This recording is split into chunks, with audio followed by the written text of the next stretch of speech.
Hey guys, my voice is almost recovered. Hooray! Now, obviously, when I'm doing this review, you can tell my voice is like not great. So sorry in this review if I don't sound perfect and all that stuff. But oh well. Now today I'm gonna do a review on Boy on the Edge. And let me tell you, this is probably one of the most conflicting books I've ever read. I'm gonna go into the summary first and then I'll just think about my thoughts. But pretty much it's about this dude named Henry who can't even read, and he like stutters and has a clubfoot. One day, in a violent fit of rage or anger, he lashes out at the only family he has, his mother, and sent to live like somewhere else, isolated farm, perched like in a lava fields and all that. And Henry finds like cows, fierce bull, stool on the stove in the warm kitchen. Maniac preacher who runs home is not content, and he tries to reshape the farm in his image.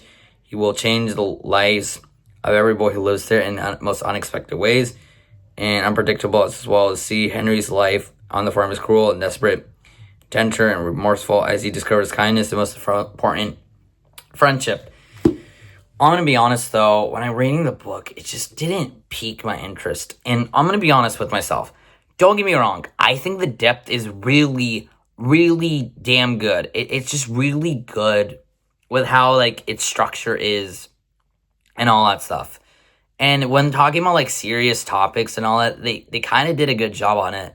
Although there's some times where they didn't do perfect on it. Like the person who wrote this, and some story structures are decent. Here's the thing. I think the problem with this book is the pacing's kind of not great. The way they pace the book is just not perfect, in my opinion. And the characters themselves aren't great either. And the story itself just doesn't, like, pique my interest. It was to the point where I had no choice but to skim the book. That's how, this book doesn't pique too much of my interest. It's like, don't get me wrong, I think the book is still decent in its, like, unique structure and all that stuff. But, like, for reading, like, a book like this kind of long, it's not great. Like, I don't know what the frick was wrong with this book, but it's just not great and all that stuff. I give it a 6.5 out of 10. Just because, again, like I said, the storyline structure is decent. The depth is decent. And I will admit, sometimes telling the serious topics are decent. Sometimes, though, it's not perfect. Sometimes the characters aren't great. And this pacing's not great. The story's not great. It's just, in my opinion, it's not a perfect book. I only gave it a 6.5 because the depth and like some of the story structures and the ways they sometimes handle the serious topics is still great. Unfortunately, the book itself just ruins its pacing, and some of the characters aren't great. I know normally I don't rank a 6.5, but this is probably one of the most conflicting books I've ever read.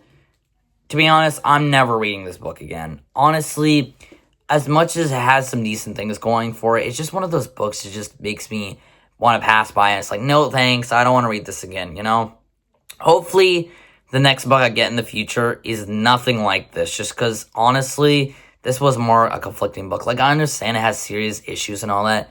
But sometimes the way they tell a serious issues just doesn't pique my interest. That's all. So overall, Boy on the Edge, even though it's a decent attempt at a young adult experience, at the end of the day, it's a book I'm going to pass on. I'm so sorry. That's how I feel and all that.